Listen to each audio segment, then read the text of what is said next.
इस वीडियो के माध्यम से मैं आपको बताऊंगा कि राष्ट्रीय शिक्षा नीति 2020 के तहत विद्यार्थियों को कौन कौन से विषयों का अध्ययन करना है, उनका मैं सामान्य परिचय दूंगा ताकि आप लोग हर विषय से अच्छे ढंग से परिचित हो सकें। साथ ही और जैसा कि हम सब जानते हैं कि उच्च शिक्षा विभाग में राष्ट्रीय शिक्षा नीति 2020 लागू करने के साथ ही मध्य प्रदेश सबसे पहला राज्य हो गया जहां पर कि यह नीति लागू हुई है। अभी हाल ही में राज्यपाल महोदय द्वारा अनुमोदित उच्च शिक्षा विभाग ने 2 अध्यादेश जारी किए हैं, अध्यादेश 14A एवं अध्यादेश 14B। अध्यादेश 14A सेमेस्टर पद्धति के लिए है और अध्यादेश 14B वार्षिक पद्धति के लिए है। जैसी राष्ट्रीय शिक्षा नीति मध्य प्रदेश में लागू हुई वैसे ही विभिन्न प्रशिक्षण कार्यक्रम भी आयोजित हुए हैं। उच्च शिक्षा विभाग मध्य प्रदेश शासन के द्वारा भी प्रशिक्षण कार्यक्रम आयोजित किए गए हैं और विभिन्न महाविद्यालय और विश्वविद्यालयों ने भी वर्कशॉप के माध्यम से प्रशिक्षण कार्यक्रम आयोजित किए हैं। मैं स्वयं कई राष्ट्रीय स्तर के सेमिनार, वेबिनार, वर्कशॉप एवं एफडीपी में राष्ट्रीय शिक्षा नीति पर मैं व्याख्यान दे चुका हूं। तो उन सभी व्याख्यानों का जो अनुभव है और जो ऑर्डिनेंस 14B जो कि वार्षिक पद्धति के लिए है, इसमें जो कुछ दिया गया है मैंने अपने इस वीडियो में उसको समग्र रूप से वर्णन करने की कोशिश की है और ये कोशिश की है कि किसी भी विद्यार्थी और एवं किसी भी शिक्षक के मन में किसी प्रकार का कोई संशय ना रह जाए। तो साथियों, मैं हूं डॉक्टर कुंज बिहारी और मैं अपने यूट्यूब चैनल एट इंटेलेक्ट में आप सभी का स्वागत करता हूं। आशा है मेरा ये वीडियो सभी को पसंद आएगा। यदि पसंद आए तो इस वीडियो को लाइक कीजिए, शेयर कीजिए ताकि अधिक से अधिक विद्यार्थी एवं शिक्षक लाभान्वित हो सकें और मेरे चैनल एट इंटेलेक्ट को सब्सक्राइब भी कर लीजिए ताकि ऐसे ही उपयोगी वीडियोज का नोटिफिकेशन आप तक सबसे पहले पहुंच सके। आइए तो चलते हैं आज के इस वीडियो की ओर।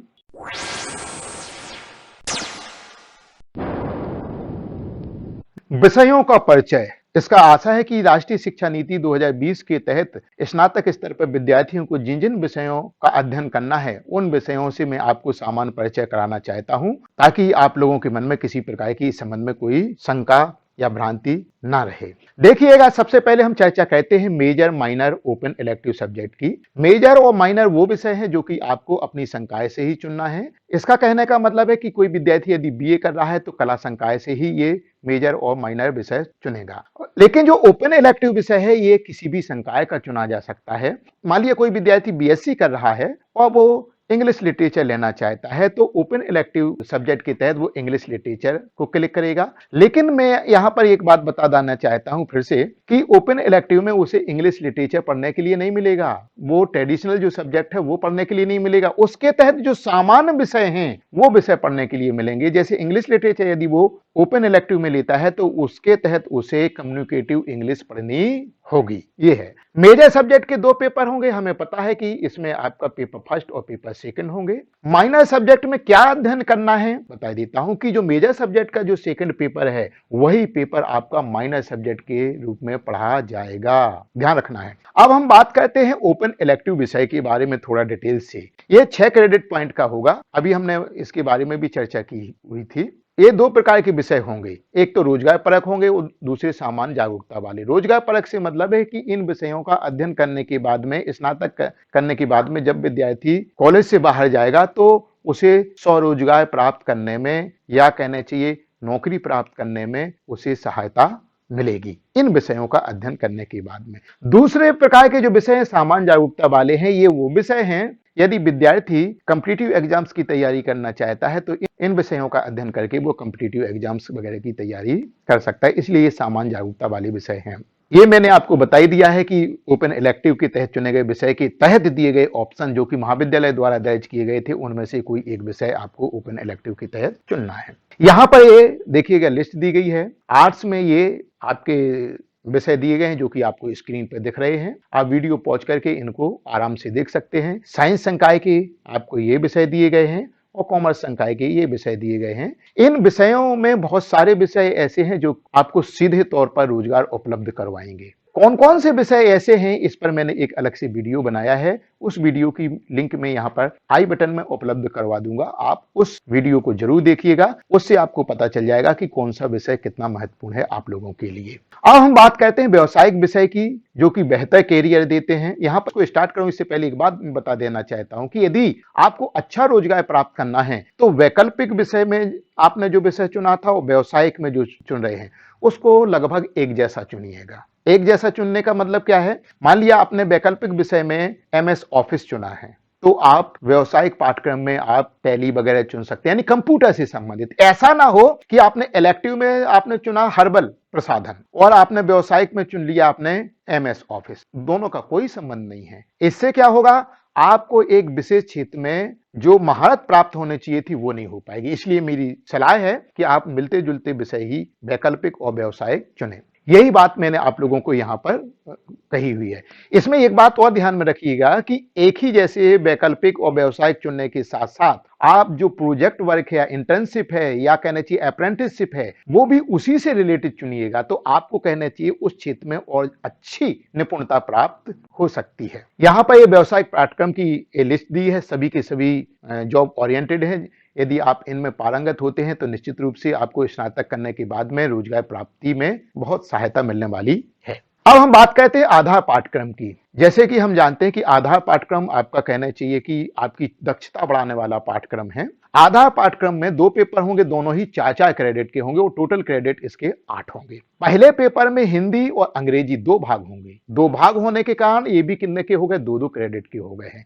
इसको हम आगे समझते हैं कि आधार पाठ्यक्रम में जो प्रथम प्रश्न पत्र हिंदी और अंग्रेजी है प्रथम वर्ष में, द्वितीय वर्ष में पर्यावरण अध्ययन और एवं ध्यान, यहां पर भी 2 भाग हो गए हैं, तो ये भी कितने 2-2 क्रेडिट पॉइंट के हो गए हैं। यहां पर एक बात बता देना चाहता हूं कि परीक्षा पद्धति के संबंध में आधार पाठ्यक्रम में आंतरिक मूल्यांकन नहीं होगा, एक बात। दूसरी बात, वार्षिक परीक्षा में जो प्रश्न पत्र आएगा वो ऑब्जेक्टिव टाइप आएगा। आपको ओएमआर सीट दी जाएगी, ओएमआर सीट पर आपको क्या करना पड़ेगा, उत्तरों का अंकन करना पड़ेगा। इस बात का विशेष ध्यान रखना है। इसी तरह से यहां पर देखिएगा द्वितीय वर्ष के प्रश्न पत्रों के भाग एवं उनके नाम दिए गए हैं, तृतीय वर्ष के भी दिए गए हैं। वीडियो को पॉज करके आप इन्हें देख सकते हैं। अब बात आती है प्रोजेक्ट वर्क, अप्रेंटिसशिप एवं इंटर्नशिप की आती है। आपको पता है कि स्नातक के प्रथम, द्वितीय, तृतीय वर्ष में आप प्रोजेक्ट, अप्रेंटिसशिप या इंटर्नशिप इनमें से कोई भी चुन सकते हैं, लेकिन चौथे साल जाकर के आपको अप्रेंटिसशिप या इंटर्नशिप में से ही कोई एक चुनना होगा। तो आप लोगों को इसके बारे में जानना जरूरी है, क्योंकि ये नई चीज है विद्यार्थियों के लिए, नई चीज है शिक्षकों के लिए। तो जब तक इसके बारे में नहीं जानेंगे निश्चित रूप से मन में भ्रांतियां बनी रहेंगी। क्योंकि मैंने बताया है कि प्रथम, द्वितीय, तृतीय वर्ष 3 में से एक चुनना है, और ये 4 क्रेडिट पॉइंट का 1 वर्ष के लिए होगा, तो 3 वर्ष में ये 12 क्रेडिट पॉइंट हो जाएंगे। चौथे वर्ष में इंटर्नशिप या अप्रेंटिसशिप में से 2 में से कोई एक चुनना है, ये 12 क्रेडिट पॉइंट का होगा वहां पर। इसके तहत विद्यार्थी को एक टॉपिक आवंटित किया जाएगा, जिस टॉपिक पर विद्यार्थी को काम करना पड़ेगा और उसकी एक रिपोर्ट लिखनी पड़ेगी। यहां पर मैं फिर से सलाह देता हूं कि वैकल्पिक या व्यावसायिक विषय पर आधारित ही इंटर्नशिप, प्रोजेक्ट या इंटर्नशिप विषय चुने। प्रोजेक्ट वर्क क्या है ये जानना भी हमारे लिए बहुत आवश्यक है। ये टास्क बेस्ड है। ये काम दे दिया विद्यार्थी को, मान लिया दे दिया किसी विद्यार्थी को कि अकाउंटेंट कैसे बना जाता है। वो क्या करेगा, तरह तरह के व्यक्तियों से, उस क्षेत्र से संबंधित व्यक्तियों से पूछेगा कि आखिर अकाउंटेंट बनने की प्रक्रिया क्या है, और उसको क्या करेगा, वो एक रिपोर्ट के रूप में तैयार करेगा और अपने संबंधित विभाग या महाविद्यालय में शिक्षक के पास में जमा करेगा, जिसका वार्षिक मूल्यांकन होगा। तो ये है कि एक टास्क दे दिया आपको कि ये काम कीजिएगा, वो काम करने के दौरान आपको उस संबंध में क्या क्या जानकारी प्राप्त हुई है रिपोर्ट में आपको उसे लिखना है। अप्रेंटिसशिप ट्रेनिंग है। मान लिया कोई विद्यार्थी शिक्षक बनना चाहता है स्नातक बनने के बाद, तो अप्रेंटिसशिप में उसको दिया जा सकता है ट्रेनिंग। ट्रेनिंग कहां मिलेगी, ऐसे कॉलेजेस में मिलेगी जहां पर बीएड या डीएड संचालित हैं, जहां पर शिक्षक बनने की ट्रेनिंग दी जाती है। वहां पर विद्यार्थी को एक निश्चित समयावधि के लिए भेजा जा सकता है कि ताकि विद्यार्थी उस क्षेत्र की ट्रेनिंग प्राप्त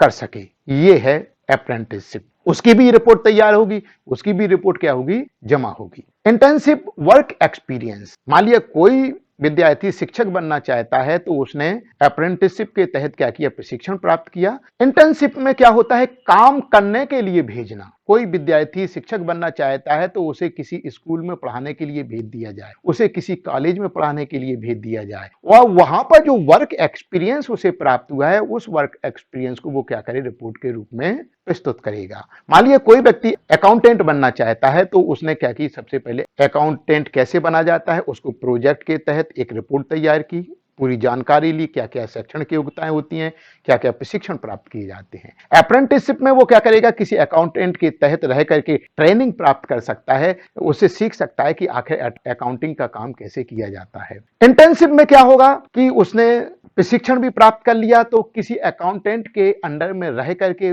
वो अकाउंटिंग का काम करे, तो वो वर्क एक्सपीरियंस जो उसे प्राप्त होगा कि कौन सा काम कैसे किया जाता है, उसकी एक रिपोर्ट तैयार की जाएगी जो कि जमा होगी, जिसके आधार पर उसका मूल्यांकन और वाइवा के आधार पर मूल्यांकन किया जाएगा। यहाँ पर मैं एक बात और बताना चाहता हूँ अप्रेंटिसशिप और इंटर्नशिप के महत्व के बारे में। मान लिया कोई विद्यार्थी ट्रेनिंग लेने के लिए गया, उसका काम पसंद आ गया संबंधित संस्था को, तो शायद उसको जॉब ऑफर कर सकता है। यदि कोई विद्यार्थी इंटर्नशिप पर वर्क एक्सपीरियंस लेने के लिए गया और सामने वाली संस्था को उसका काम करने का ढंग पसंद आ गया, तो उसे डायरेक्ट वहां पर जॉब ऑफर की जा सकती है। तो इसलिए अप्रेंटिसशिप और इंटर्नशिप दोनों ही ये रोजगार के लिए बहुत ही उपयोगी हैं। इसी में जो कि चौथे वर्ष आपकी रिसर्च मेथोडोलॉजी आ जाती है, डिजर्टेशन राइटिंग आ जाती है। इसके संबंध में भी विद्यार्थियों को जानकारी होनी चाहिए, सभी शिक्षकों को जानकारी होनी चाहिए। इसके तहत विद्यार्थियों को शोध प्रविधि के सैद्धांतिक ज्ञान दिया जाएगा कि रिसर्च मेथोडोलॉजी आखिर होती क्या क्या है, किस किस तरह की होती है रिसर्च मेथोडोलॉजी, और उसको कैसे लागू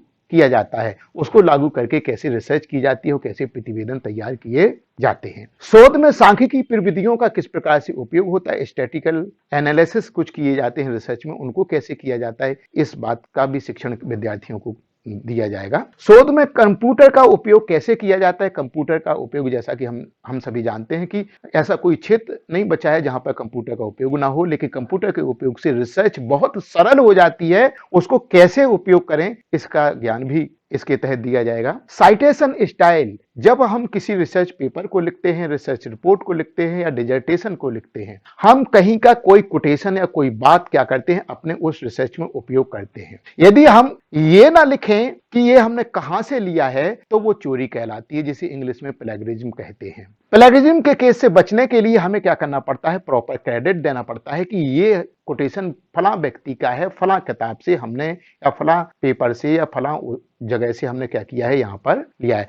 तो वो लिखने की भी एक स्टाइल होती है जिसे हम क्या कहते हैं, साइटेशन स्टाइल कहते हैं। तो ये साइटेशन कैसे किए जाएंगे, इसकी जानकारी भी है, इसका ज्ञान भी इसके तहत दिया जाएगा। शोध पत्र लेखन, शोध पत्र कैसे लिखे जाते हैं, और अंत में जो डिजर्टेशन जिसे लघु शोध प्रबंध कहते हैं, उसको कैसे लिखा जाता है, ये सब कुछ काय में बताया जाएगा रिसर्च मेथोडोलॉजी में। और इसी ज्ञान के आधार पर विद्यार्थी को क्या करना पड़ेगा, डिजर्टेशन या रिसर्च प्रोजेक्ट की रिपोर्ट जिसे हम थीसिस कह सकते हैं, उसको लिखना पड़ेगा ही। तो इस तरह से मैंने राष्ट्रीय शिक्षा नीति 2020 के तहत संबंधित टॉपिक, संबंधित प्रावधानों के तहत मैंने जानकारी दी है। आशा है आप लोगों को ये वीडियो पसंद आया होगा, उपयोगी लगा होगा। यदि उपयोगी लगा है तो इस वीडियो को लाइक कीजिएगा और अधिक से अधिक शेयर कीजिए, ताकि अधिक से अधिक विद्यार्थी एवं शिक्षक लाभान्वित हो सके। हाँ, अभी तक आप लोगों ने मेरे चैनल एड इंटेलेक्ट को सब्सक्राइब ना किया तो सब्सक्राइब भी कीजिए, और ये बेल आइकन जो बगल में होता है उसको भी दबाइए, ताकि मेरे ऐसे ही उपयोगी वीडियोज का नोटिफिकेशन आप तक सबसे पहले पहुंचे। ध्यान रखें, आपका स्नेह ही मेरी प्रेरणा है, और आप लोगों ने अपना अमूल्य समय दिया, इसके लिए बहुत बहुत धन्यवाद। हाँ, एक बात और, वो ये है, विद्यार्थी यदि चाहें तो ऐसी उपयोगी जानकारी के लिए मेरी वेबसाइट www.ed-intellect.com पर भी विजिट कर सकते हैं, जहां पर शासन की योजनाओं से संबंधित मेरे वीडियो एवं मेरे लेख उपलब्ध हैं। इसी के साथ आप सभी के लिए हैव अ गुड डे।